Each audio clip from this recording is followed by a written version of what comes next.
नमस्कार दोस्तों, मैं सुनील डेंग एफपीआरटी के मंच से आपका पुनः स्वागत करता हूं और आशा करता हूं आप अपने परिवार के साथ अच्छे से होंगे और आपका काम भी बढ़िया से चल रहा होगा। दोस्तों, जिस भी भाई की लास्ट वीक में कोई अच्छी शेयरिंग है, कोई अच्छा एक्सपीरियंस है, अपना डिजिटल हैंड रेज करें और अपनी शेयरिंग करें। किसी भी भाई की कोई भी शेयरिंग है,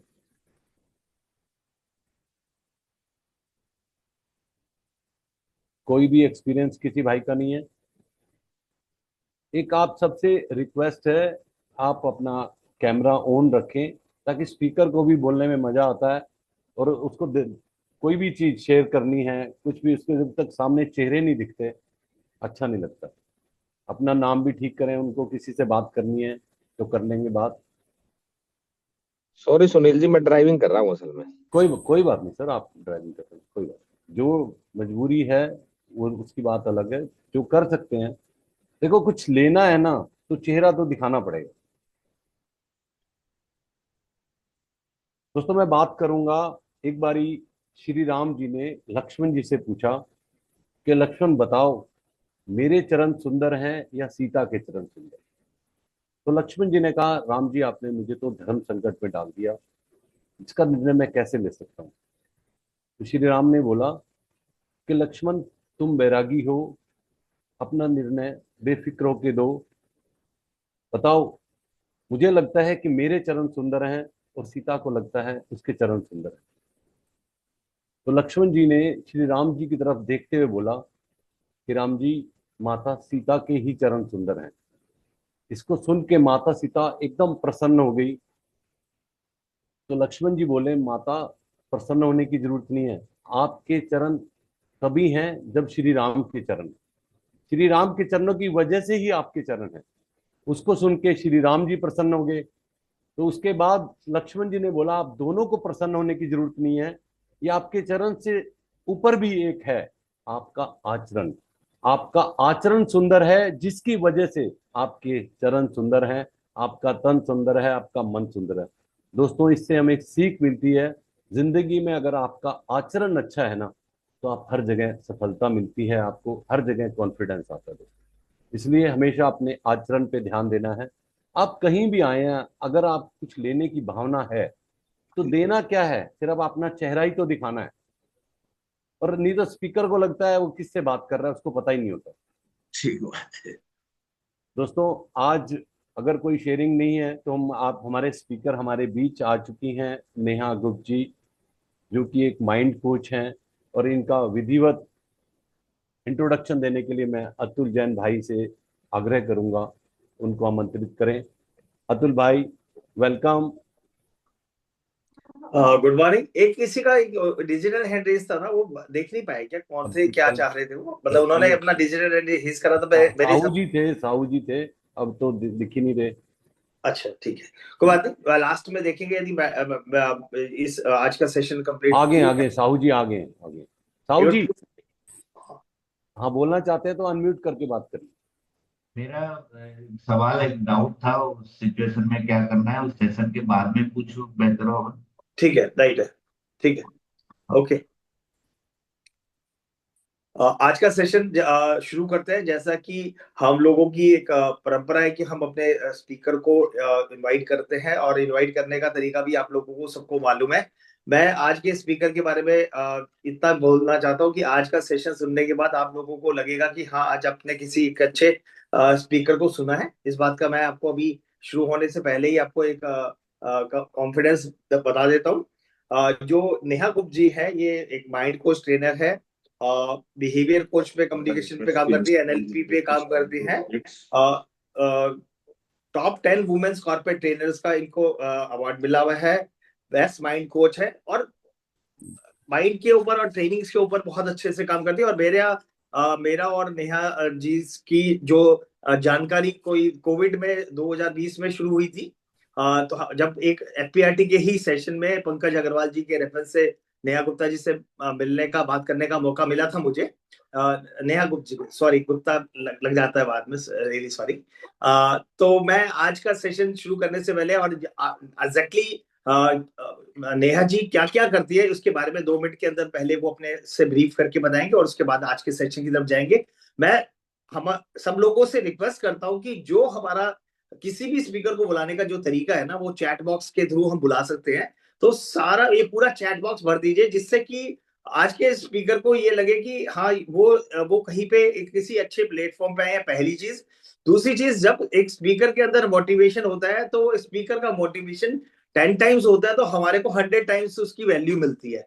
तो मैं ज्यादा टाइम ना लेते हुए मैं नेहा जी से रिक्वेस्ट करता हूँ कि वो आज का सेशन शुरू करें। एफपीआरटी परिवार आपका बहुत बहुत स्वागत और अभिनंदन करता है। और आज का सेशन में आपको you are welcome and stage is yours now. आपको राइट्स दे रखे हैं, आप यदि पीपीटी शेयर करना चाहें वो कर सकते हैं।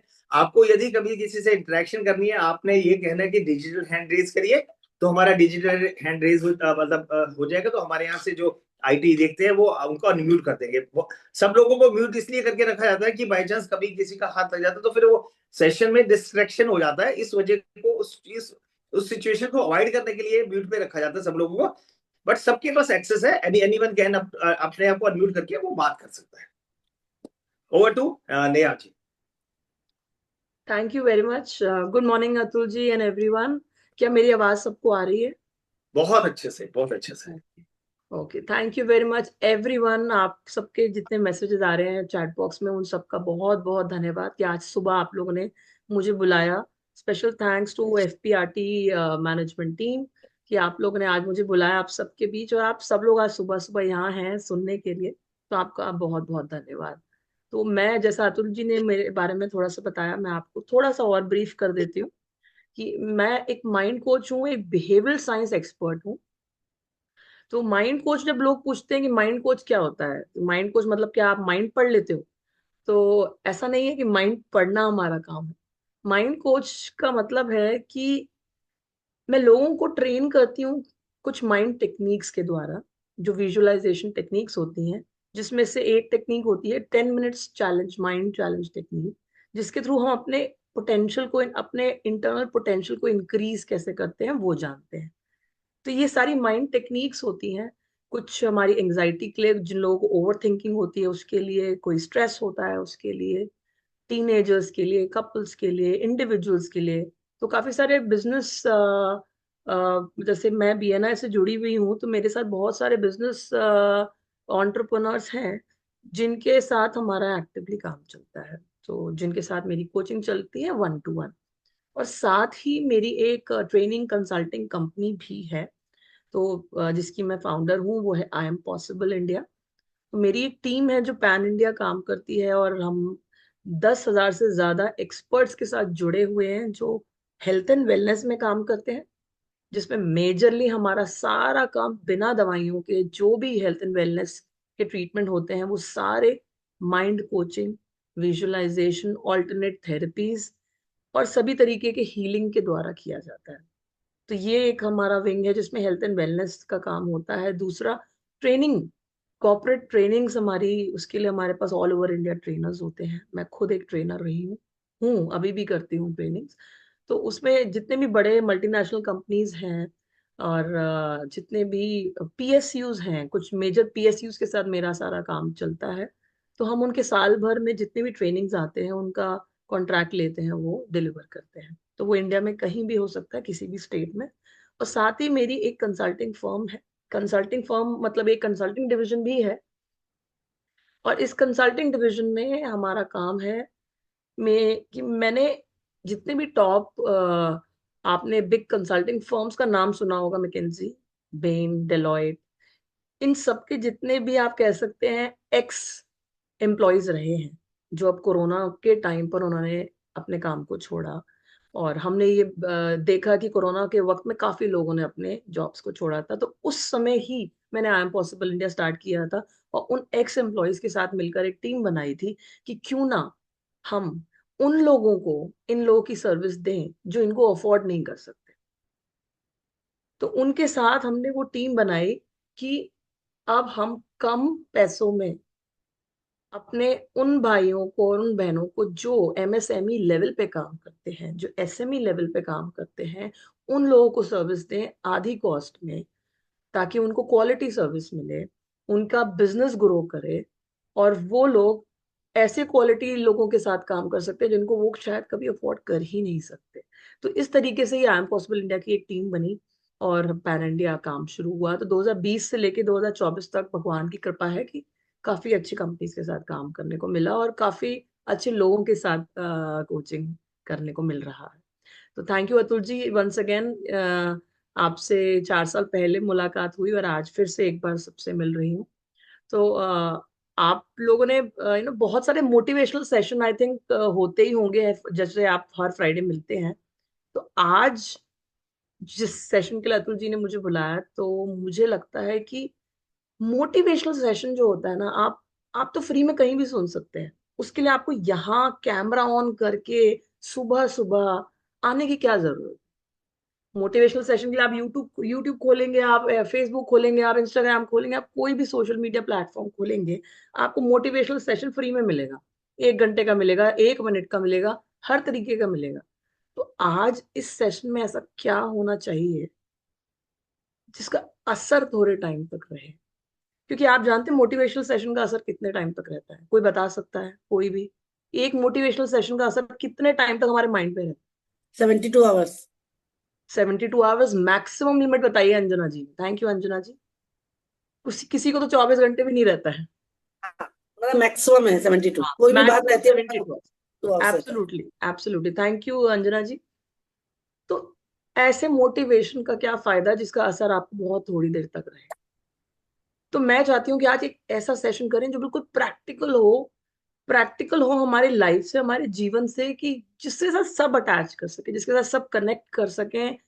और इसीलिए मैंने सोचा कि इस बार हम बात करते हैं साइकोलॉजी ऑफ सक्सेस पे, क्योंकि मेरा काम है बिहेवियरल साइंस। मैं लोगों के बिहेवियर पे काम करती हूँ, ह्यूमन साइकोलॉजी पे काम करती हूँ। तो एक सवाल है आप सब लोग से फिर से कि आज हम सब लोग यहाँ अलग अलग प्रोफेशन से होंगे। कुछ लोग इंश्योरेंस सेक्टर के हैं, कुछ लोग फाइनेंशियल प्लानिंग, वेल्थ प्लानिंग में काम करते हैं, मैं भी हूँ।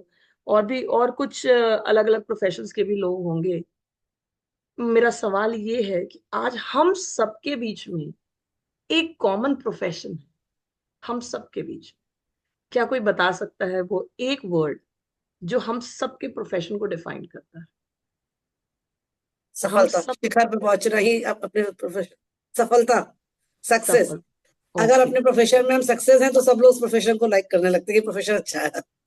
राइट, अगर बिल्कुल नहीं सफल है एब्सोल्युटली। तो डिफाइन नहीं कर पाते कि हमने इसमें क्या है। मतलब लोग फिर अपने आप पूछते हैं कि आप किस प्रोफेशन में हो, क्या कर रहे हो, कैसे कर रहे हो। अगर सफल है तो, नहीं है तो कोई कुछ नहीं कोई पूछता। पूछता ही नहीं है ना। बिल्कुल सही बताया आपने अंजना जी की कोई सफल नहीं है तो नहीं कोई पूछेगा। लेकिन फिर से सवाल मेरा वही है कि क्या हम सबके बीच में एक कॉमन प्रोफेशन है जो आप भी कर रहे हैं और मैं भी कर रही हूँ और जो यहाँ बैठे सब लोग कर रहे हैं? वो एक चीज ऐसी क्या है जो हम सब कर रहे हैं प्रोफेशन? Marketing marketing. अब बिल्कुल पास में ही है आप Radhe Govind ji, thank you very much for saying. हम सब लोग सेल्स कर रहे हैं। सेल्स, सेल्स, ये मार्केटिंग। हम सब लोग कुछ ना कुछ तो बेच रहे हैं। हम सब लोग सेल्स कर रहे हैं, अपने आप को मार्केट कर रहे हैं। चाहे वो हमारी सर्विसेज हो या हमारे प्रोडक्ट हो, कुछ भी जो हम बोल रहे हैं वो हम सेल कर रहे मैडम कम्युनिकेशन मेरे हिसाब से। हैं। राइट, बिल्कुल। Thank you Ajay ji and thank you everyone for answering this question. तो हम सब लोग हम सब लोग सेल्स कर रहे हैं। मैं आज आप लोगों की आभारी हूँ कि आप लोगों के बीच आने को मिला, जिसमें आप लोग एक मिनट मैम। लोगों को ये राजेश सिखा। जी, आप इसको यूट्यूब पे कर दो। 100 हो चुके हैं ना, लोगों के मैसेज आ रहे हैं, ज्वाइन नहीं कर पा रहे हैं। ठीक है, थैंक यू मैम, कंटिन्यू करें। Okay, thank you Sunil ji. तो आप लोगों के बीच में सबसे अच्छी बात ये है जो मुझे यहाँ आके लग रही है कि बाकी सब लोग कुछ भी सेल करें, आप लोग एक इतनी इंपॉर्टेंट चीज लोगों को सिखा रहे हैं, वो है फाइनेंशियल प्लानिंग। लाइफ में बहुत लोग कहते हैं कि भाई पैसों से क्या होता है। आपने कई बार लोगों को सुना होगा कि भाई पैसों से क्या होता है। भाई पैसे से ज्यादा जरूरी बहुत और चीजें हैं। कई सारे इंस्टीट्यूशन, कई सारे ऑर्गेनाइजेशन ये बात बोलते हैं। और मैं आपको बोलूं तो कई लोग जो पैसे के बारे में ऐसा बोलते हैं वो सब ज्यादातर पहले से ही बहुत धनी होते हैं। जिसके पास फाइनेंशियल प्लानिंग की नॉलेज नहीं होती, वेल्थ की प्लानिंग की नॉलेज नहीं होती, वो ऐसा जनरली नहीं बोलते। और आप लोग सबसे इंपॉर्टेंट काम कर रहे हैं जो स्कूल और कॉलेज में नहीं सिखाया जाता, और वो ये है कि आप हम सबको फाइनेंशियल प्लानिंग सिखाते हैं, जिंदगी के साथ भी रहना सिखाते हैं, जिंदगी के बाद भी रहना सिखाते हैं। और यही है जो आप लोगों को डिफरेंट बनाता है, आप लोगों को यूनिक बनाता है, कि आप जिंदगी की सबसे इंपॉर्टेंट चीज फाइनेंसेस को कैसे मैनेज करना है वो सिखाते हैं। आप में से बहुत लोगों के पास गाड़ियां होंगी, सभी के पास होंगी। क्या कोई ऐसा है जिसके पास गाड़ी नहीं है? क्या कोई ऐसा है यहाँ जिसके पास गाड़ी नहीं है? ऐसा कोई नहीं है, शायद मुझे तो नहीं नजर आ रहा, और अगर नहीं भी होगी तो शायद कोई क्यों हाथ खड़ा करके बताएगा। तो तो ये बताएं कि सबसे पहली बार जब आपने अपनी गाड़ी खरीदी थी, जब आपने शायद अपना करियर स्टार्ट किया होगा, कैसी फीलिंग आती है जब अपनी गाड़ी खरीदते हैं? कोई एक लाइन में बता सकता, ज्यादा देर तो नहीं, एक लाइन में कैसी फीलिंग आती है जब अपनी गाड़ी खरीद कर पहली बार हम चलाते हाँ, हैं? लगता है दया जी, लगता है कि जिंदगी में कुछ तो अच्छा किया है जी जी। आप अपनी मेहनत की क्योंकि जो चीज पेरेंट्स से मिल जाती है उसको हम अपना राइट मान लेते हैं, लेकिन जो चीज खुद खरीदी जाती है ना, उसका उसका एक पैशन और इसका एक अलग ही खुशी अलग होती है।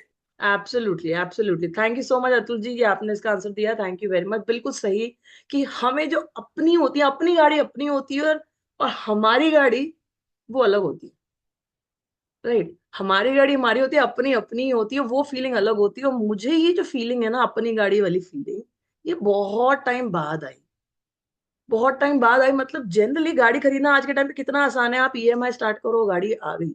और ईएमआई भी कुछ ज्यादा नहीं, 10,000 की ईएमआई पे भी आज के टाइम पे गाड़ी आ रही है, तो ज्यादा बड़ी चीज नहीं है। लेकिन मुझे इस गाड़ी को लेने में, जो अपनी गाड़ी है, इसमें इतना वक्त लग गया कि मैं जब पहली बार अपनी गाड़ी में बैठी तो मैंने सोचा कि इतना टाइम मुझे क्यों लग गया, बाकी को तो नहीं लगा। और फिर जब मैंने अपने पास को टटोला, और जब अपने पास को टटोला, तो सबसे पहले याद आई अपनी पहली जॉब, जो जहां स्टार्ट किया था करियर। तो आप सब लोगों को ये मैं जरूर बताना चाहूंगी कि मेरी लाइफ के फेलियर से मैंने कैसे सक्सेस सीखी। और मेरी लाइफ का सबसे बड़ा फेलियर था मेरा पहला इंटरव्यू। मैं आपको थोड़ा सा ये बताऊंगी कि मैंने बचपन से, स्कूल टाइम से, मैं मुरादाबाद से हूँ। मुरादाबाद एक छोटी सी डिस्ट्रिक्ट है यूपी की।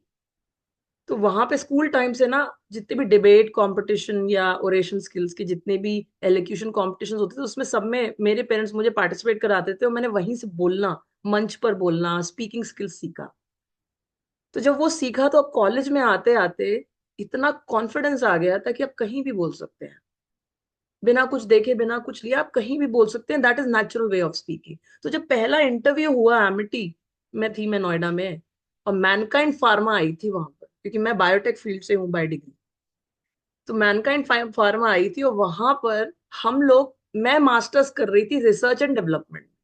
मेरा तो रिसर्च एंड डेवलपमेंट का बैकग्राउंड था, एमएससी बायोटेक चल रहा था। मैनकाइंड फार्मा आई, हम लोग भी बैठे, और मैनकाइंड फार्मा के लिए मैं पूरी तैयारी करके बैठी थी कि भाई मेरा इंट्रोडक्शन ऐसे होगा, ये क्वेश्चन का आंसर ऐसे होगा, सब तैयारी।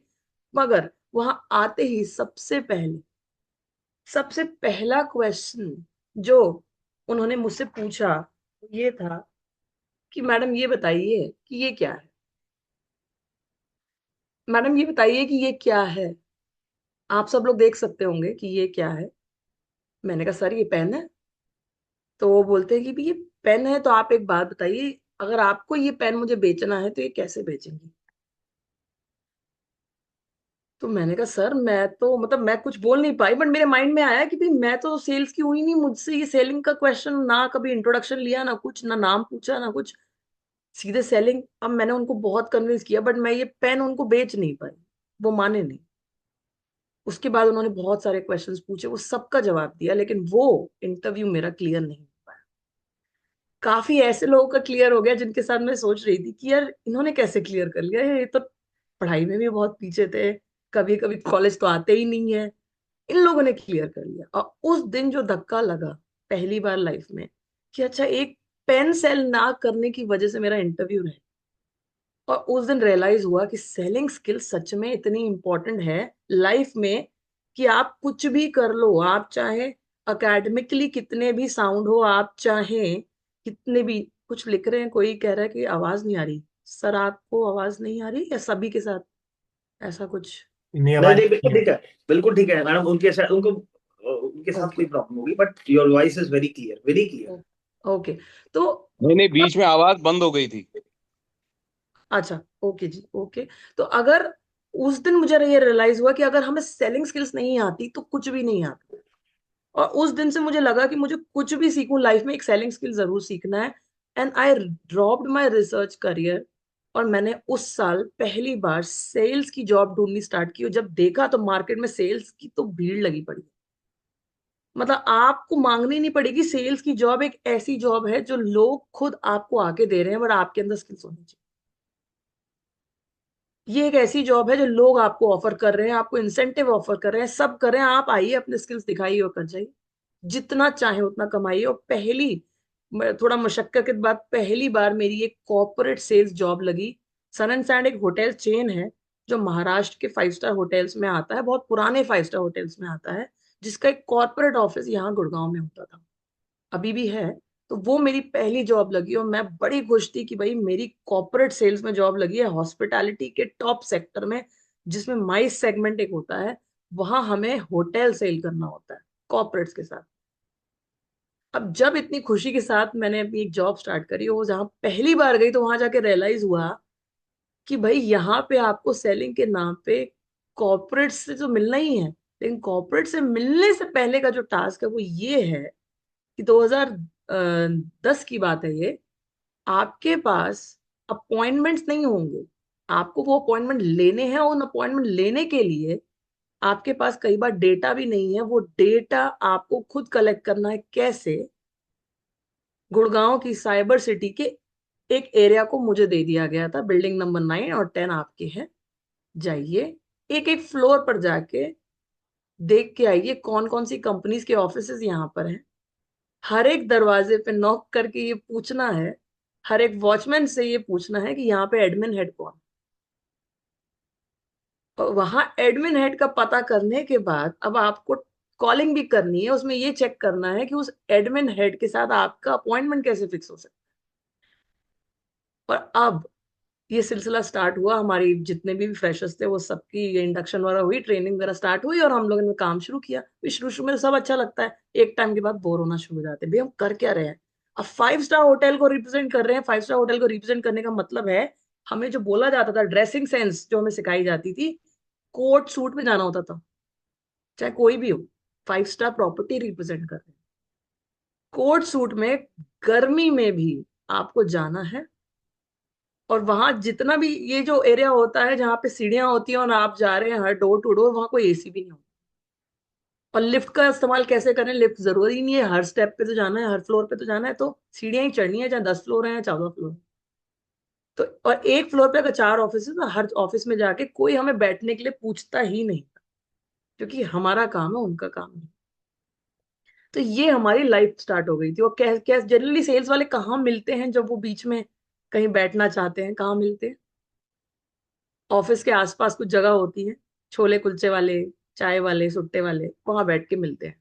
तो वहां बैठ के मिलने का सबका एक टाइम होता था कि भाई उस समय वहां आके मिलेंगे। जब वहां आके मिलते रहते हैं तो जनरली क्या होता है, जब आप वहां जाके मिलते हैं थोड़े दिन का काम करके, आधे दिन का या जितने टाइम में भी आप आए, तो वहां पे क्या होता है, चाय की, हाँ जी, आप बिल्कुल चाय पीते हैं और बातचीत करते हैं।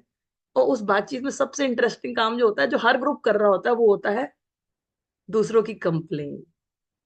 आज बॉस ने ये किया, आज क्लाइंट ने ये किया, कंप्लेन, क्रिटिसाइज, कंडेम, गालियां भी देते हैं, सारे काम करते हैं और बहुत मजे करते हैं उसको ना, बड़ा अच्छा लगता है। वो वेंट आउट फीलिंग होती है कि आज कितना किसके साथ बुरा हुआ। अच्छा तो कोई बोलता नहीं, लेकिन हाँ ये जरूर आता है उसमें, हर एक कोई उस चिट चैट का ना मजा लेता है। अच्छा, आपको अच्छा लगे ना लगे, आप जानते हो नहीं जानते हो, ये स्किल आपके अंदर बहुत अच्छे से आ जाता है कि उस समय आपको बुराइयां कैसे करनी।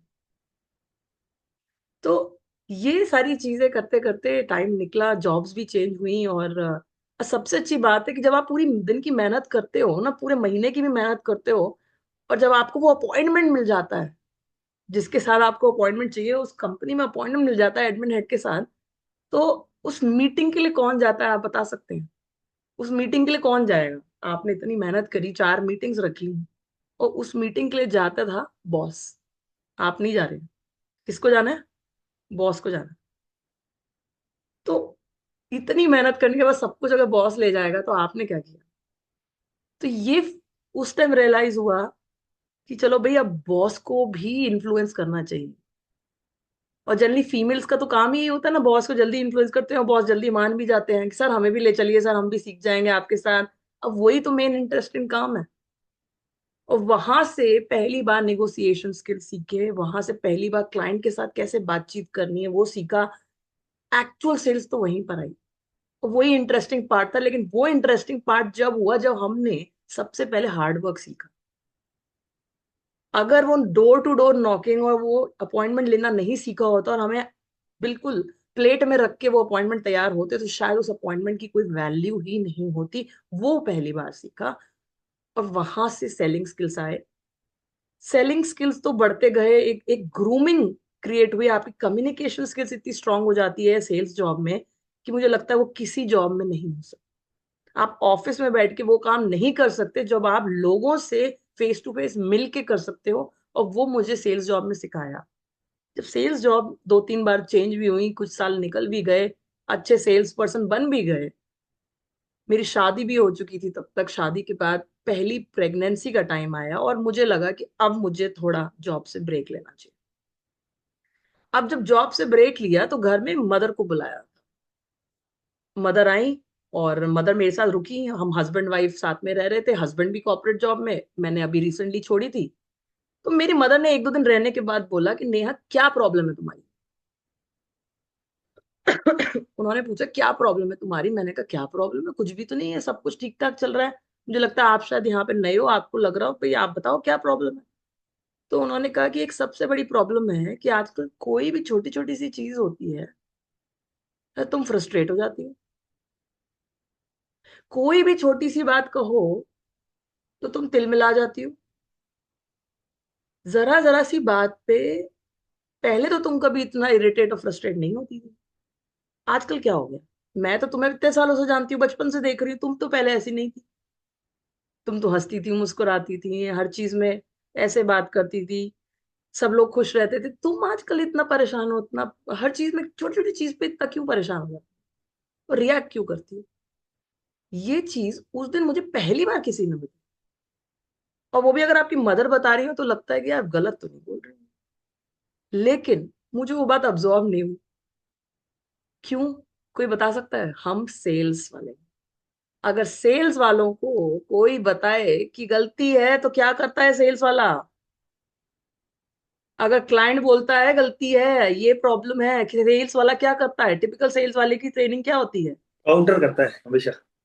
काउंटर करता है। और सबसे अच्छा काउंटर क्या होता है? Throw the ball in somebody else's court. English में यही बोला जाता है। मतलब ये है कि आप अपनी तरफ वाली बॉल दूसरे के कोर्ट में फेंक दो। ये टिपिकल सेल्स का अपनी काम है। अपनी गलती ना मान के दूसरे की गलती दूसरों को बता दो। निकालना। सबसे आसान काम है ना, पास आउट डिफेंसिव डिफेंसिव हो जाता है सर। डिफेंसिव हो जाना। बिल्कुल सही। तो मैंने भी यही किया। तो मैं आपको सच बता रही हूँ, बिल्कुल मैंने भी यही किया। मैंने क्या किया? I threw my ball towards my husband court.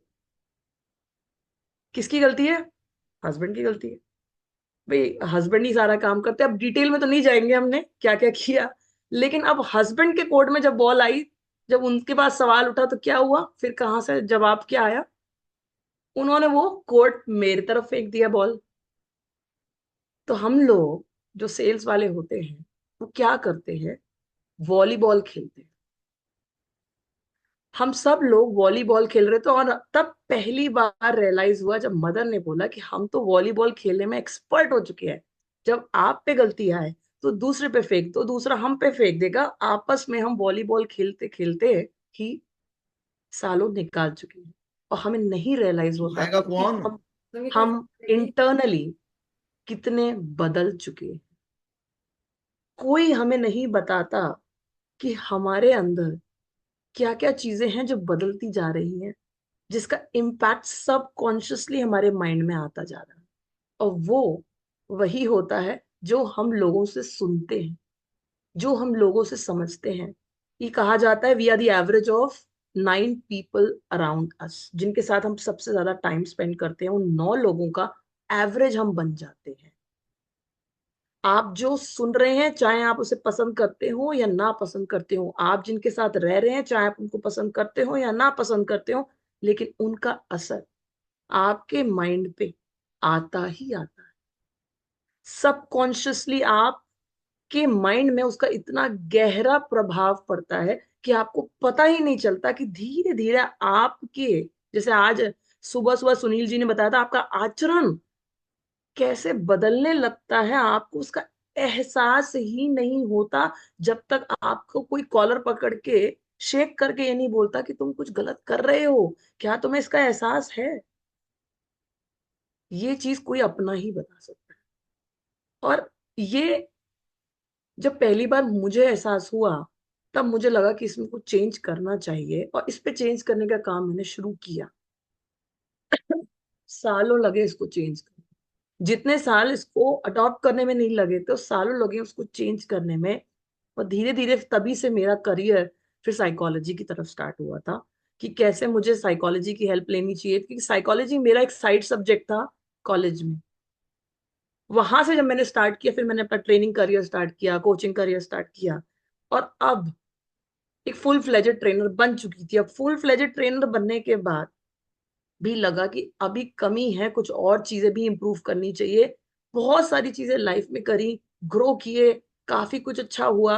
अब कोरोना आया, जब कोरोना आया तब पहली बार रियलाइज हुआ कि भाई कितना भी अच्छा कर रहे हो, आप फिर से जीरो से स्टार्ट कर सकते।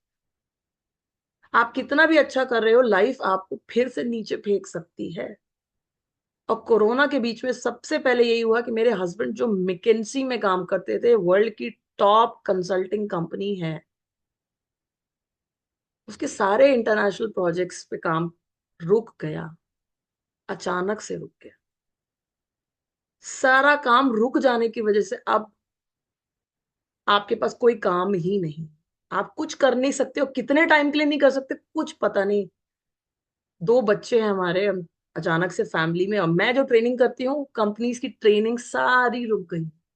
उस समय जो भी ट्रेनिंग के लिए आ रहा था वो सिर्फ फ्री में मांग रहा, जो भी कोचिंग के लिए आ रहा था वो कह रहा था कि प्लीज मैडम एक फ्री सेशन दे दीजिए। वहां पे इतनी तकलीफ है, वहां इतनी परेशानी है, लोगों की आने की प्रॉब्लम नहीं थी, लोग बढ़ गए थे। मेरे पास जितने भी कोचिंग सेशंस थे वो बढ़ गए थे, लेकिन हर एक के पास पैसे की परेशानी। तो अब आप ये देखिए, हम काम कर रहे थे लेकिन पैसे नहीं आ रहे। आप कितने साल अपनी सेविंग पे काम चला सकते हो जब आपको पता है कि आपका खर्चा काफी बढ़ चुका है, आपका लिविंग स्टैंडर्ड बढ़ चुका है, आपके खर्चे उसी हिसाब से बढ़ चुके हैं, बच्चों के, हमारे, अपने घर के, सबके, वो तो चलाने हैं। और उस समय पहली बार एहसास हुआ कि जिंदगी दोबारा पीछे फेंक सकती है। अच्छा, ये भी कुछ कम नहीं था। उसके बाद अब लगा कि भाई अब तो कुछ नया भी ढूंढना पड़ेगा। और उसी समय है ना, हमारे घर में शेयर्स का काम बहुत अच्छा होता था। तो शेयर्स मेरे फादर, शुरू से मैंने देखा मेरे फादर शेयर्स में इन्वेस्ट करते थे, मैंने भी हमेशा शेयर्स में इन्वेस्ट किया है। लेकिन इस समय कोरोना के टाइम पे बहुत ज्यादा एक एक नई एक एक बूम चली कि भाई एक एक ऐसी फील्ड है जहां से लोग ऐसा पैसा कमा रहे हैं, अंधाधुंध पैसा कमा रहे हैं, वो है ऑप्शन ट्रेडिंग। इतना फास्ट, इतना जल्दी, इतना, भाई 1 लाख लगाया 4 लाख निकाल लिया, 4 लाख लगाया 10 लाख निकाल दिया। और इसमें अब हमारी फैमिली भी इन्वॉल्व। मैंने भी अब ऑप्शन ट्रेडिंग पहली बार कोरोना के टाइम पे की। 1.5-2 लाख से स्टार्ट किया था, 4 हुआ, 4 से 7 हुआ, 7 से 9 हुआ, ये 1-1.5 महीने के बीच में खुद मेरी आंखों के सामने हुआ। मुझे लगा इससे अच्छा तो कुछ हो ही नहीं सकता। ऑप्शन ट्रेडिंग की बात करूं, शायद आप लोग में से काफी लोग तो जानते ही होंगे।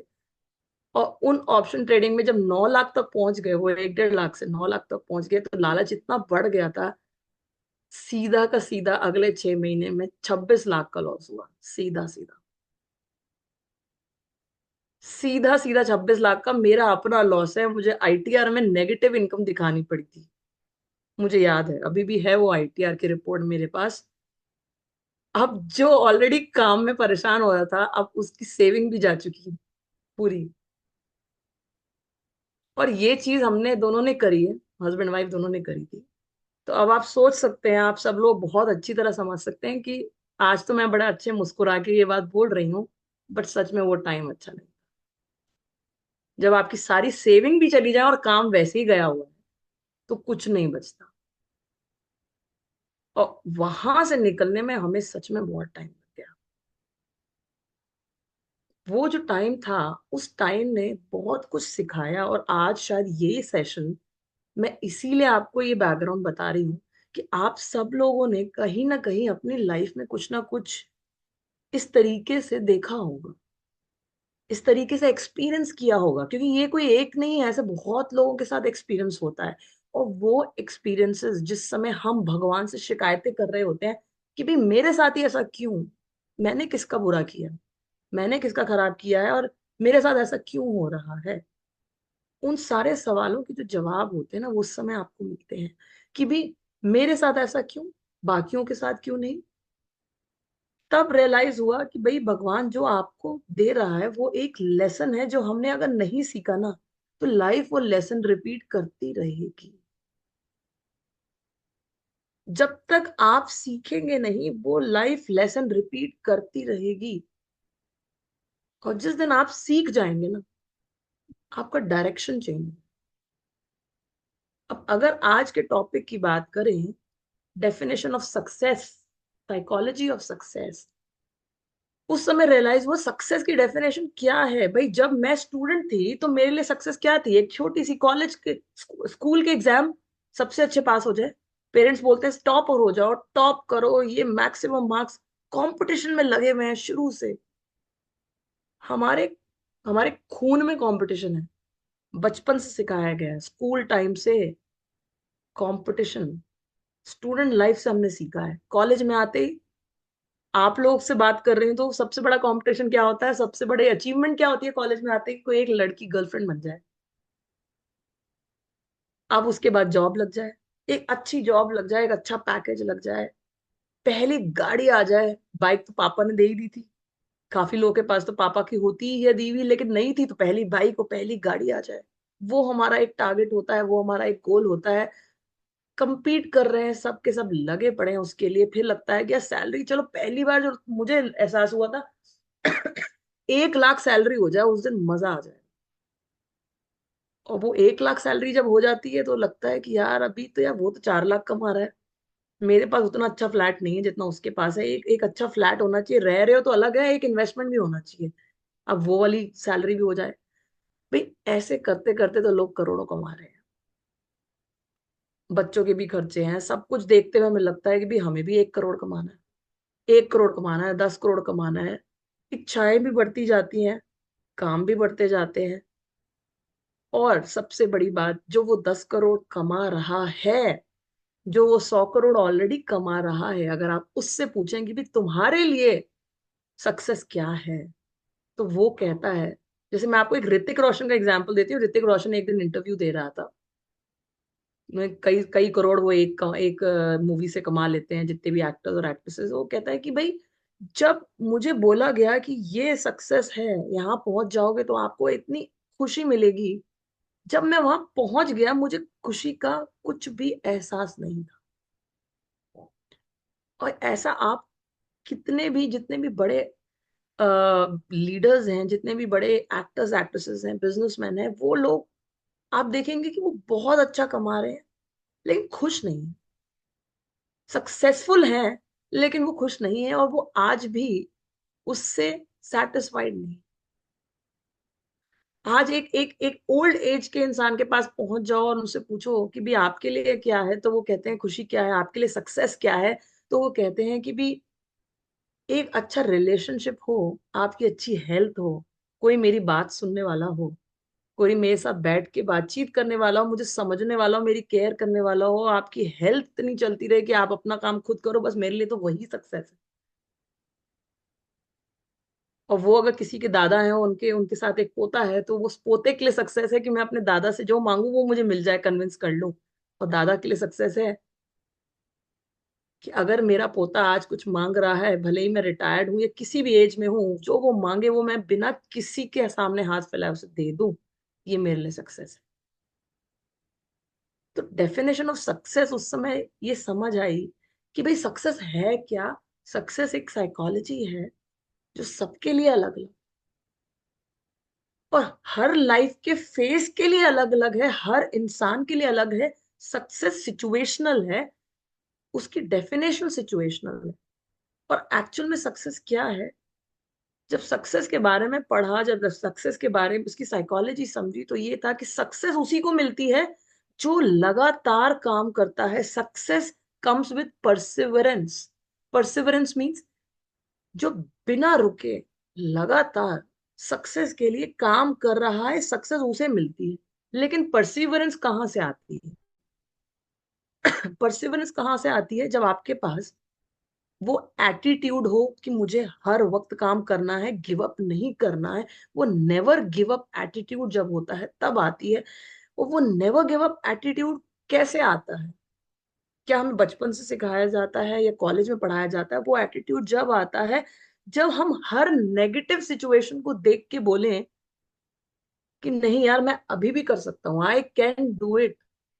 जहां हमने अपने पूरे सेल्स करियर में, अपनी पूरी लाइफ में कितनी बार ना करना सीख लिया है। नहीं, ये नहीं, नहीं ये मैं नहीं करूंगा, नहीं मैं ये नहीं कर सकती, ये नहीं होगा। हर चीज के लिए पहली बार ये बोलना कि yes I can do it, जो सेल्स की ट्रेनिंग में सिखाया जाता है, उस कांट को कैन में बदलना, वो हमें धीरे धीरे ये बताता है कि आपका एटीट्यूड आपने चेंज ही करना है। कि हर चीज को आप how can I do it सोचना है।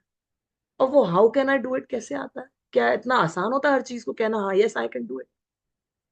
वो आता है जब हमारा माइंड, जब हमारा जो माइंड है वो इतना रेजिलिएंट हो। रेजिलिएंट कहते हैं कि इतना स्ट्रांग हो जाए हम मेंटली कि कहीं भी किसी भी सिचुएशन में टूटे ना, वीक ना पड़े। क्योंकि आप फिजिकली वीक हो सकते हैं, लेकिन मेंटली अगर आपका रेजिलियंस चला गया तो आपका एटीट्यूड में फर्क आ जाए। तो अगर वो मेंटल रेजिलियंस आपके अंदर है तो वो कैसे आएगा? वो भी क्या, मतलब बचपन में थाली में परोस के तो वो भी नहीं दिया गया था, ना आज कोई दे रहा है। तो मेंटल रेजिलियंस क्या हमें ऐसे मोटिवेशनल सेशंस को सुन के आएगा? क्या कोई मुझे बता सकता है? ये सबसे इंपॉर्टेंट सवाल है हम सबके लिए। अगर हमें सक्सेस पानी है तो परसिवरेंस चाहिए, परसिवरेंस पानी है तो नेवर गिव अप एटीट्यूड चाहिए।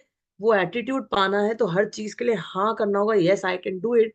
उसके लिए हमें चाहिए मेंटल रेजिलियंस, मेंटल टफनेस। और वो मेंटल रेजिलियंस क्या कोई बता सकता है कैसे आती है? क्या कोई बता सकता है? एक वर्ड का आंसर है कैसे वो आ सकती है, क्या करने पे आती है? विल पावर, बिलीफ और कॉन्फिडेंस से, बिलीफ और कॉन्फिडेंस, कॉन्फिडेंस। ओके, कोई और? लगातार वन काम करने वर्ड, से, एक्शन से। वो हमने ऑलरेडी इसमें कवर कर लिया। तो कोई एक चीज और है? नेवर गिव अप एटीट्यूड से। सर हमेशा never give up positive attitude भी हो गया कवर इसमें। I पॉजिटिव am रहना चाहिए। possible. पॉजिटिव एटीट्यूड भी हो गया उसमें। Impossible Continuously means working. I am possible. वो भी हो गया sir. Willpower madam, willpower, willpower, okay जी, विल पावर भी होएगी जब मेंटल रेजिलियंस आ गया, वो भी उसमें होगा। Consistency. कंसिस्टेंसी सबसे पहले करी हमने, परसिवरेंस वो भी हो गया। फोकस, फोकस, फोकस, फोकस जी, चलिए फोकस। तो बिना आप लोग का टाइम लिए मैं बताती हूँ। शायद हम, हाँ जी, Karma. Goal, karma, Only old, karma. Okay, consistent, all right, positive mindset, creative mindset, okay ji, determination, determination perseverance के साथ ही आया, नेवर गिव अप एटीट्यूड में भी आ गया। अच्छा, fire thank you in the very belly, much. Sorry, fire in the belly. Okay, fire in the belly, yes yes, fire in the belly, right right, okay. एक चीज है जो अभी भी रह रही है, और आप लोगों का बिना समय गवाए मैं उस चीज पे आ रही हूँ। So thank you very much for everyone to give that answer which comes to you naturally.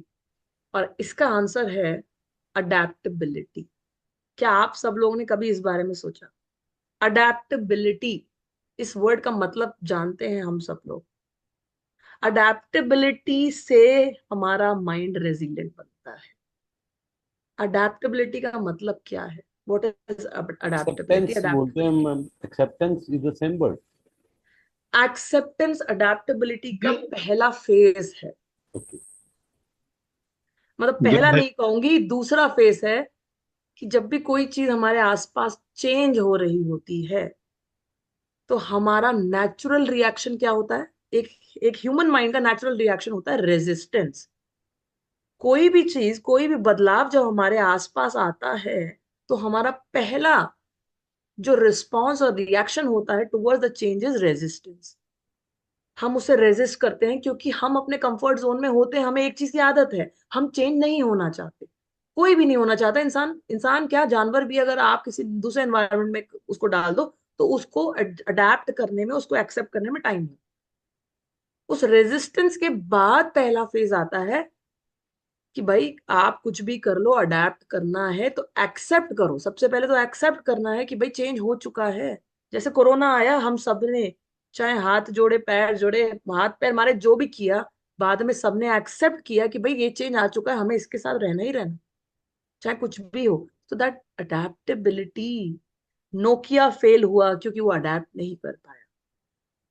Kodak camera आप सब लोगों ने यूज किया होगा। कोडैक कंपनी जो टॉप कंपनी रही है, वर्ल्ड की टॉप कंपनी रही है, अपनी इंडस्ट्री की टॉप कंपनी रही है, वो क्यों फेल हुई? क्योंकि अडेप्ट नहीं कर पाई। नोकिया एंड्रॉइड को अडेप्ट नहीं कर पाया था, इस वजह से फेल हुआ था। ऑल्दो आज भी अच्छा चल रहा है, काम कर रहा है, बट जो टाइम उसका था वो और उस आज के टाइम में बहुत फर्क। ब्लैकबेरी, ऐसी बहुत अनगिनत कंपनीज हैं, और मैं इन कंपनीज का नाम इसलिए ले रही हूं कि ये वो लीडर्स हैं जो अपनी इंडस्ट्री के टॉप रहे हैं, जिन्होंने कहाँ पे कमी, जिनके पास ना पैसे की कमी थी, जिनके पास रिसोर्स की कमी नहीं थी, जिनके पास टैलेंट की कमी नहीं थी, इन्होंने वर्ल्ड के टॉप टैलेंट को उठाया था अपनी कंपनी में काम करने के लिए। लेकिन ये फिर भी फेल हो गए। क्यों फेल हो गए? क्योंकि ये सिर्फ एक चीज में रह गए, अडेप्टेबिलिटी।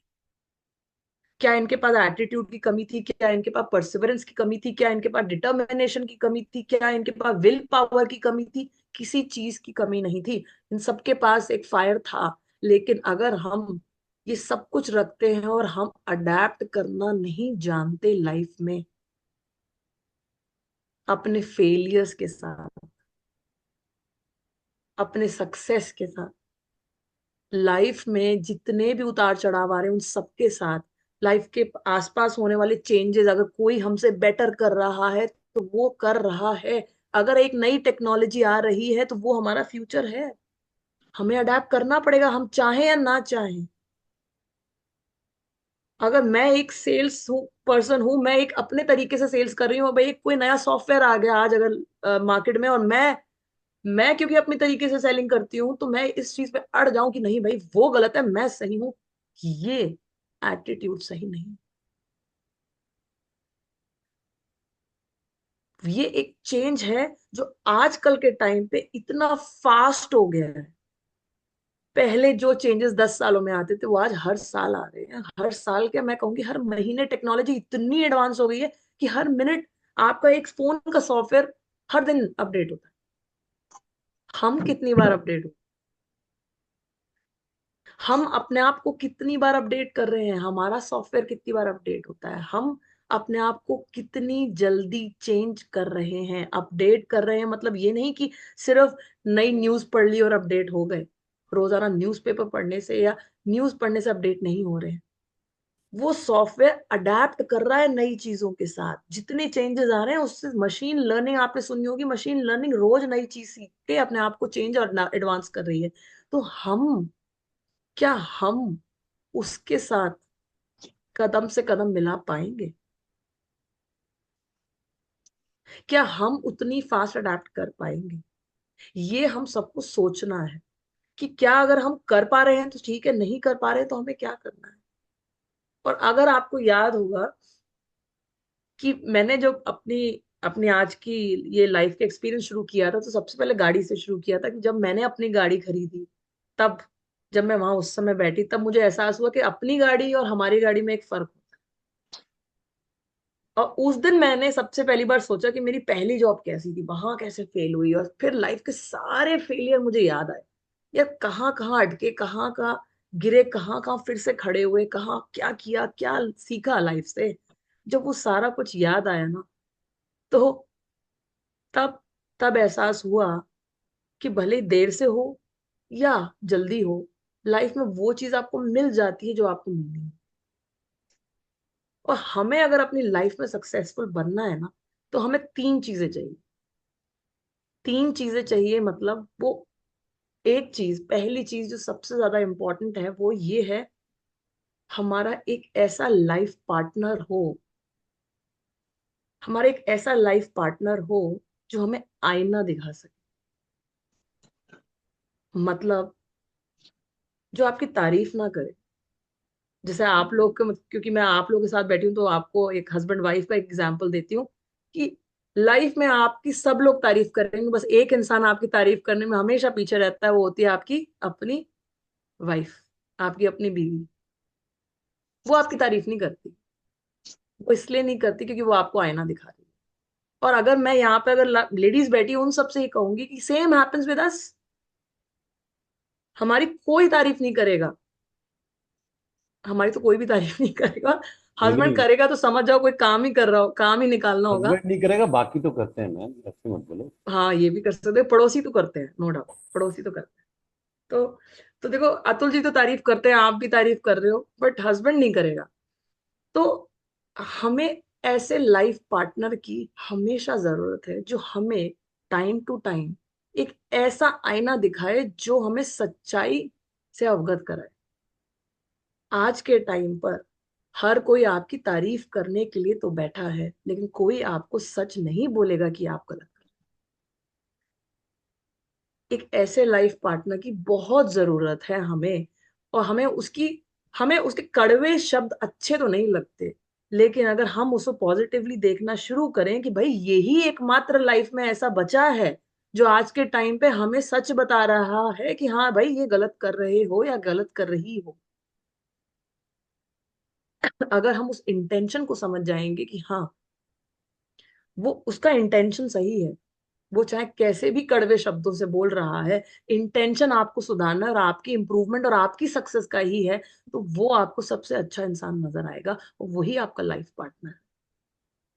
पहली चीज, मैंने तीन चीजों की बात करी कि आपको तीन लोगों का होना जरूरी है। पहला हुआ वो आपका लाइफ पार्टनर जो आपको आईना दिखा सके, और दूसरा दूसरा होता है कि लाइफ में आपको तेंदुलकर बनाने वाला कोच। आप कितने ही बड़े सुपरस्टार क्यों ना हो अपनी लाइफ में, आप कितने ही बड़े अचीवर क्यों ना हो अपनी लाइफ में, आपको हर स्टेप पे एक कोच, एक गुरु की जरूरत पड़ती है। एक ऐसे कोच की जरूरत पड़ती है जो आपको आपके कंफर्ट जोन से बार बार बाहर निकाले, बार बार बाहर निकाले, बार बार पुश करे। क्योंकि हम हर वक्त अपने कंफर्ट जोन में वापस आ जाते हैं। हम निकलते हैं, काम करते हैं, फिर कंफर्ट जोन में वापस आते हैं। ये हमारी हैबिट है, ये ह्यूमन नेचर। हम थोड़ा सा अचीव करते हैं, वापस कंफर्ट जोन में आते हैं, थोड़ा अचीव करते हैं, वापस कंफर्ट जोन में आते हैं। हमें नहीं पता चलता, हमें हमारी लिमिट्स का एहसास जब तक नहीं होता, जब तक हमें कोई इतना पुश ना करे। तो सबसे बड़ा गुरु तो वो हमारी लाइफ के प्रेशर्स होते हैं। सबसे ज्यादा पुश तो लाइफ के प्रेशर्स करते हैं, वो तो है ही है। लेकिन साथ में कोई ऐसा कोच होना बहुत जरूरी है जो आपको हमेशा पुश करता रहे, जिससे आप चिढ़ो। कि जब तक आप चिढ़ नहीं जाओगे ना उस कोच से, कि जब इरिटेशन नहीं हो जाएगी यार ये इतना क्यों कर रहा है, रोज क्यों परेशान कर रहा है, नहीं करना होता, तब तक वो अच्छा कोच ही नहीं है। एक ऐसा कोच नहीं जो आपसे पैसे हट रहा है या वो कर रहा है, वो कोच जो आपको बिल्कुल इरिटेट कर दे, फ्रस्ट्रेट कर दे कि भाई यही तेरी लिमिट को आगे लेकर जा सकता है, that is your real coach. That is the second person. और थर्ड, अब आपके लेफ्ट राइट दोनों तरफ वो लोग हैं, तो तीसरा कौन बचा? तीसरा कौन होना चाहिए जो हमारे साथ होना चाहिए, या हम उसके साथ होने चाहिए? हम खुद। हम खुद। Okay, yes, definitely. और मुझे ये किसी ने हमेशा ये बताया, मेरे गुरु ने हमेशा मुझे ये बताया कि तीसरा उस ऊपर वाले जो सुप्रीम बॉस है उसके साथ एक ट्रस्ट का रिलेशनशिप होना इतना जरूरी है,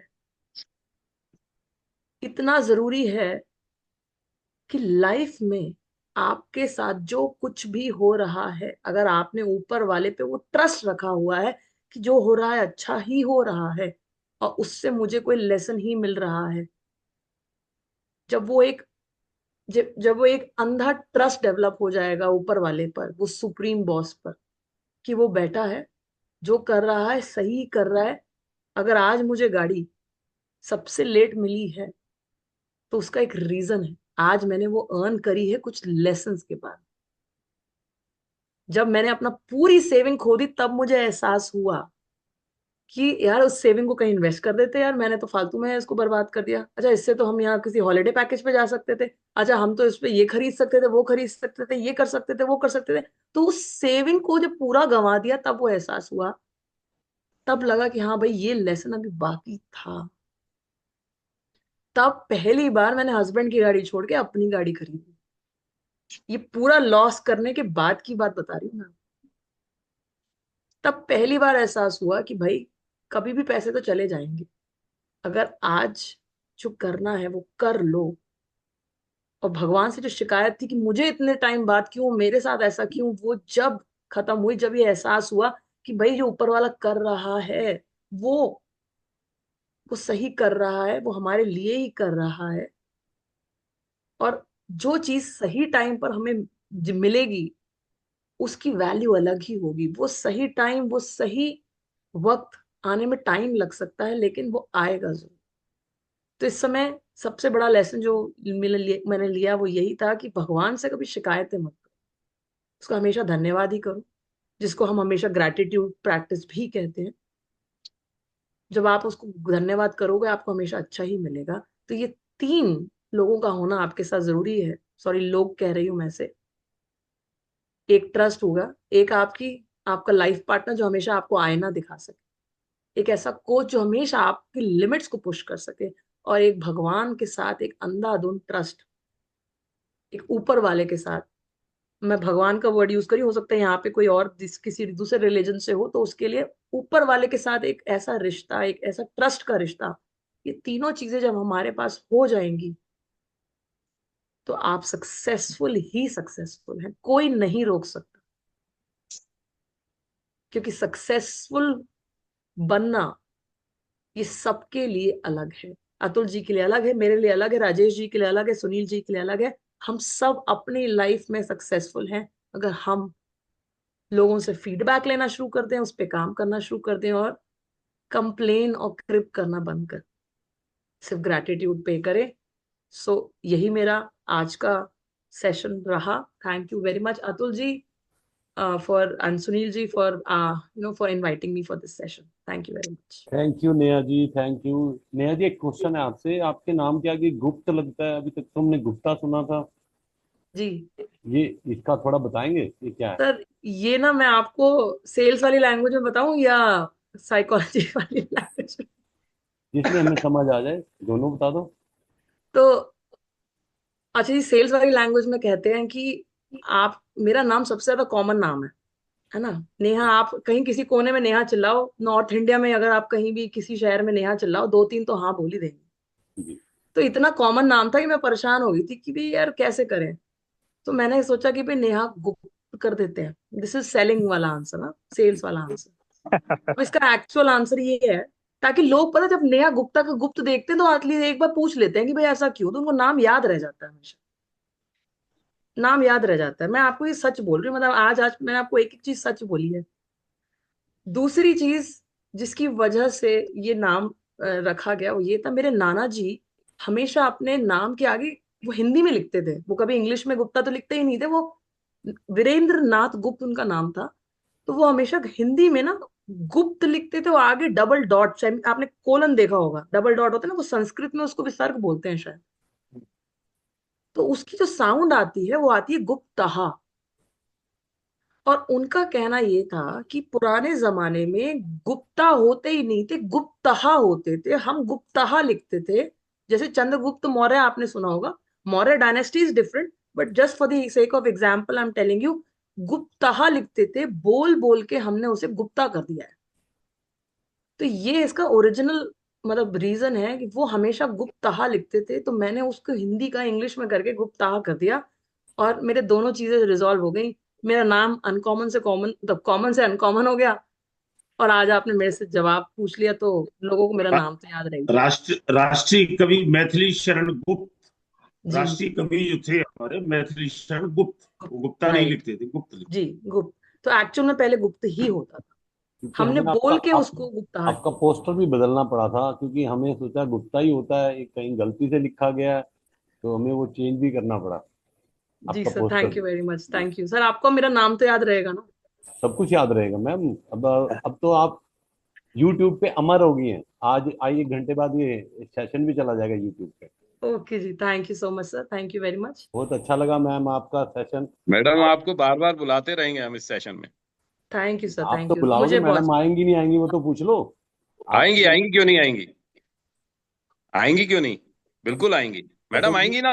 एक मिनट, जस्ट एक सेकंड, नहीं मैम, जरा आप ना एक छोटा सा अपना रील्स अपनी शेयर कर दीजिए, in case anybody from this group और देयर आफ्टर 2000 2500 लोग हमारे यूट्यूब पे भी हमारे सब्सक्राइबर मतलब आपका ये सामने से देखेंगे, आप उनकी मतलब उनको वो आपसे कैसे वैल्यू ले सकते हैं, कैसे वो आपके साथ जुड़ सकते हैं, कैसे वो अपनी लाइफ को और बेटर कर सकते हैं। आप अपनी थोड़ी सी ब्रीफिंग करके अपना डिटेल्स शेयर करना चाहें तो कर सकते हैं, क्योंकि यदि आपके पास उनकी इस प्लेटफॉर्म के लोगों के पास आपकी डिटेल्स होगी तो फिर वो आगे अपने आप को आगे आपसे मैं direct one two one connect कर सकते हैं। उसके लिए मेरे पास अभी लिंक मुझे निकालने पड़ेंगे, वो मैं शेयर कर देती हूँ आपके साथ, आप शायद किसी ग्रुप में कर मैं दें। कर दूंगा ग्रुप पे, आप मुझे हाँ भेजवा दीजिएगा, मैं ग्रुप पे शेयर कर जी दूंगा। जो लोग मैडम से नेहा मैडम से जुड़ना चाहेंगे आप उनसे आगे, यदि आपको इस घंटे के सेशन के अंदर यदि आपको कुछ लगा कि भाई और कुछ उनसे आपको और निकालना है और कुछ ज्यादा जानना है या उनकी वन टू वन कोचिंग लेनी है, जो भी कुछ करना है आप उनसे वन टू वन कनेक्ट कर सकते हैं। हम उनकी डिटेल्स, मैडम ने शायद अपना नंबर तो शायद चैट बॉक्स में डाल दिया है, आपने नेहा मैडम डाला है ना? हाँ जी, नंबर हाँ, मैंने लिख दिया आप है। नंबर रख लीजिए और बाकी जो लिंक आएगा वो भी हम आपको शेयर कर देंगे। सुनील भाई, मेरे ख्याल से हम लोग अपना टाइम ऊपर कर चुके हैं, आप वोट ऑफ थैंक्स के लिए अजय त्यागी जी को बुला लीजिए। Okay okay. 8740969452। अब मैं अजय त्यागी जी से रिक्वेस्ट करूंगा नेहा मैडम का वोट ऑफ थैंक्स दें। अजय किसी त्यागी का जी कोई वेलकम। सवाल अगर है तो कोई पूछ सकता है, अगर किसी का कोई माइंड में कुछ सवाल आ रहा है तो प्लीज 1-2 मिनट हम सवाल ले हाँ जी, सकते हैं। Yes yes please, in case any question is there, कोई डिजिटल हैंड रेज करना चाहता है तो डिजिटल हैंड रेज भी कर लीजिए, नहीं तो अब नंबर मैडम के पास आ गया, आप उनको व्हाट्सएप पे मैसेज कर दीजिएगा और उसके बाद फिर एक सुमन कुमार नहीं, है। मैडम ने कहा कि एक अच्छा कोच चाहिए, और ऐसा कोच चाहिए जो सचिन तेंदुलकर। तो क्या मैडम अगर आपको कोई अपना कोच बनाना चाहे, गुरु बनाना चाहे, मेंटर बनाना चाहे, तो आप तैयार रहेंगे? हाँ सर, कोच ना बड़ी ध्यान से चुनना चाहिए। मैं यहाँ पे कोई सेल्स सच में नहीं करने आई हूँ अपनी, बहुत ध्यान से चुनना चाहिए। ओके। सबसे पहली बात कि हमें ये देखना चाहिए कि क्या हम कोचेबल हैं। हम कोच तो ले लेते हैं बहुत जल्दी, सबसे पहले हम ये देखना पड़ेगा कि हम क्या कोचेबल हैं। कोचेबल का मतलब ये है कि अगर आप सच में कोचिंग करना चाहते हैं तो आपको अपने अंदर ये देखना पड़ता है कि क्या मैं अपने कंफर्ट जोन से निकलने के लिए तैयार हूं। तेंदुलकर बनने के लिए इतनी मेहनत करने के लिए तैयार हूं कि जो मैं रेगुलर कर रहा हूं वो तो है ही, उसके एक्स्ट्रा भी इतनी कराएगा वो कोच। कि कोच का काम वो बराबर। काम करना नहीं है, जो काम आप ही करेंगे वो तो सिर्फ आपको पुश करेगा। क्या मैं वो पुश लेने के लिए तैयार हूँ? गुड। अगर मैं वो तैयारी कर सकता हूँ तो आपका कोच तो आपकी लाइफ ही है। सबसे बड़ी बात, अगर आपकी लाइफ आपके लिए कोच है, वो तो एक मात्र साधन बन जाता है कि हाँ ठीक है, मैं आपको बार बार इस चीज को बताता रहूंगा। जैसे हम एक जिम में जाते हैं, जिम की मेंबरशिप लेते हैं, लेकिन अगर कोच होता है तो थोड़ा एक्स्ट्रा काम कर लेते हैं गुड। ना, एक्स्ट्रा एक्सरसाइज कर लेते हैं। अगर जिम में बाकी लोग ना हो, अकेले जिम में मजा नहीं आता। क्यों? कोई और देख ही नहीं रहा, कंपटीशन नहीं होता ना, फीलिंग नहीं आती कि चाहे किसी किसके साथ compete करें, चाहे कंपटीशन हो नहीं रहा है लेकिन देख के लोगों के साथ मोटिवेशन आता है। कोच खड़ा होता है तो हम उसकी उसकी निगाहों की वजह से हमारा काम बढ़ जाता है, हम थोड़ा एक्स्ट्रा काम करते हैं। बस कोच का वही रोल है। गुड। तेंदुलकर बहुत तो सही। हम सब हैं अपनी लाइफ के। तो तो मैम, हाँ बिल्कुल मैम कोच एक तो होना ही चाहिए। क्वेश्चन है, मैक्सिमम पेन हमें पता है एंजाइटी से आ रहे हैं, लेकिन जी हम उस एंजाइटी को छोड़ना भी नहीं चाहते हैं, और आज हमारे डाइजेशन पे एंजाइटी का डायरेक्ट इम्पैक्ट हो रहा है, तो उससे हम कैसे बाहर निकलें? सर, एंजाइटी लोगों को लगता है नेगेटिव है, बट एंजाइटी एक ऐसी चीज है जो हमारे सारे काम पॉजिटिव भी कर सकती है, बट अगर एक लिमिट तक ली जाए तो। अब आपने इतना अच्छा सवाल पूछा है तो मैं 1 मिनट लूंगी इसके आंसर के लिए। आप में से सब लोग जानते हैं ना कि स्टॉप लॉस एक वर्ड होता है मार्केट जब हम शेयर जी, ट्रेडिंग करते हैं। होता है स्टॉप लॉस आप लोगों ने सुना है, सबने स्टॉप लॉस। इसका आंसर ना स्टॉप लॉस में छुपा हुआ है। जब हम शेयर खरीदते हैं और वो हमें पता है अगले दिन या अगले महीने नीचे जा सकता है, जाएगा, पूरे चांसेस, तो हम एक स्टॉप लॉस लगा के चलते हैं। जितने भी फाइनेंशियल एक्सपर्ट है वो स्टॉप लॉस लगा के चलते हैं और बोलते हैं कि भाई स्टॉप लॉस जरूर लगा लेना। वहां पे हम स्टॉप लॉस लगा के अपने रिस्क को मैनेज करते हैं। लेकिन जब रियल लाइफ आती है ना, जब रियल सिचुएशन आती है और हमारे साथ कुछ ऐसा होता है जो हमें पता है कि हो सकता है, लाइफ ऐसी है, वो अनसर्टेन है, लाइफ तो शेयर मार्केट से ज्यादा अनसर्टेन है, लेकिन हमें कभी उसमें स्टॉप लॉस लगाना किसी ने नहीं सिखाया। बहुत बढ़िया। स्टॉप लॉस लगाना इसलिए नहीं सिखाया क्योंकि हम ये सोचते ही नहीं है कि अपनी एंजाइटी तो होगी। सब कहते हैं एंजाइटी एंजाइटी एंजाइटी, अरे एंजाइटी होना तो नेचुरल है। कोई चीज अगर आपकी लाइफ में खराब हो रही है तो एंजाइटी तो नेचुरली हो रही है ना, आपकी ह्यूमन बॉडी ऐसी है, भगवान ने ऐसा बनाया, हॉर्मोन्स है, रिएक्ट करेंगे, रिस्पॉन्स देंगे। लेकिन एंजाइटी को कंट्रोल करने के लिए भी भगवान ने हमें ही, उसको मैनेज करने के लिए भगवान ने हमें ही ये माइंड दिया है। तो आपको अपना स्टॉप लॉस कहाँ लगाना है वो सोचना, और वो स्टॉप लॉस लगाने के लिए फिर यही 3 लोग काम आएंगे। आपकी अपनी बीवी, आपका अपना लाइफ पार्टनर, कि वो बताएंगे कि भैया बस बहुत हुआ, इससे ज्यादा जरूरत नहीं है। एक कोच जो आपको सही रास्ता दिखा सकता है कि भाई इसको एंजाइटी को दूर करने के लिए भाई ऐसा कर सकते हैं। और तीसरा वो जो ट्रस्ट है ना भगवान के साथ, अगेन ये 3 लोग हर जगह काम। बहुत तो एंजाइटी होना सर नेचुरल है। जो लोग आते हैं मेरे पास कहते हैं ओवर थिंकिंग हो रही है, काम नहीं हो रहा, ओवर थिंकिंग ही करे जा रहा हूँ, over thinking. Sir over thinking तो पॉजिटिव है, वो डायरेक्शन चेंज करना है। आप नेगेटिव की जगह उसी को पॉजिटिव ओवर थिंकिंग में लगा दो, वही गोल अचीव करने में काम आ जाएगी। वही इंसान जो ओवर थिंक कर रहा है, वही इंसान जो एंजाइटी लेके बैठा है, उसको ये पहले एक्सेप्ट करना है कि एंजाइटी कोई गलत चीज नहीं है, एंजाइटी नेचुरल है, हम इंसान है, आएगी। बस ये सोचना है कि स्टॉप लॉस कहाँ लगाना है, कि भाई अगर मैंने अपने पैसे आज खोए हैं, मैंने अपनी पूरी सेविंग खो दी है, मुझे आज फिर से जीरो से स्टार्ट करना है, इससे बड़ी एंजाइटी क्या हो सकती है लाइफ में। लेकिन अगर मैं आज रोना बंद करूंगी, कोई किसी ने मुझे मेरे साथ चीटिंग कर ली, किसी आज अभी शायद 2 दिन पहले एक ऑनलाइन फ्रॉड हुआ था, अभी अतुल जी मेरे से बात करना चाहते थे कि प्रोफाइल दे दो, उसी टाइम किसी ने मेरे 20,000 रुपए चुराए हैं जीपे से। तो गूगल पे से हुआ ये ट्रांजेक्शन। तो अब हमने डिसाइड करना है कि उसकी एंजाइटी तो होगी, रिपोर्ट भी लिखाई, साइबर क्राइम ऑफिस भी गए, सब कुछ हुआ, लेकिन उसकी एंजाइटी कब तक लेके रखनी है। अब वो पैसे मुझे पता है वो नहीं आने, जो नहीं आने नहीं आने, अब मैं उसको कब तक रोऊंगी ये मेरे हाथ में। वो स्टॉप लॉस कोई और नहीं डिसाइड करेगा, वो स्टॉप लॉस हमें लगाना है अपने हिसाब से। मेरा स्टॉप लॉस 2 दिन का भी हो सकता है, 2 महीने का भी हो सकता है, सुनील जी का स्टॉप लॉस अलग है, हम सबकी रिस्क टेकिंग कैपेसिटी अलग अलग। वो आपने लगानी है, अपने हिसाब से लगानी है। ये उसके बाद आपको ये समझना है कि आज स्टॉप लॉस खत्म हो गया, इसके बाद मेरी नई जिंदगी शुरू है, अब मुझे नहीं सोचना उसमें। बहुत बढ़िया। सॉरी सर, ज्यादा लंबा आंसर हो गया, नहीं बट नहीं, दिस। अरे आंसर तो मिलना चाहिए ना, समझ भी तो आना चाहिए। अब हमारा एपेटाइट वैसा नहीं है ना जैसे मैम आपका है। हाँ, सुमन फटाफट अपना क्वेश्चन बोलो जी शॉर्ट जी में। मैम नमस्ते। नमस्ते। नमस्ते एक जी। क्वेश्चन था जो आपने बताया, जो एडेप्टेबिलिटी, उसको शुरुआत कैसे करेंगे, उसको कैसे एडॉप्ट करेंगे?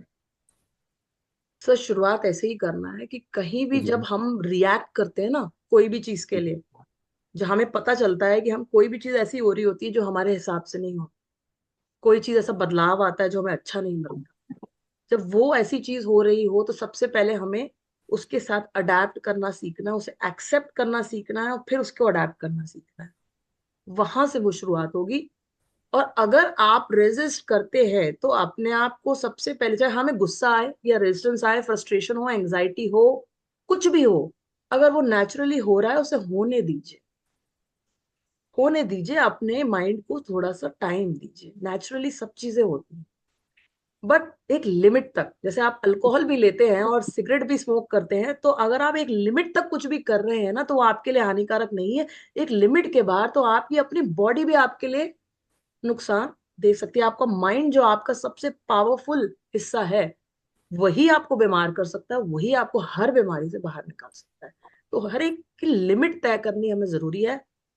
और एक्सेप्टेंस, अडेप्टेबिलिटी, वो आती है अपने माइंड को ट्रेन करने से।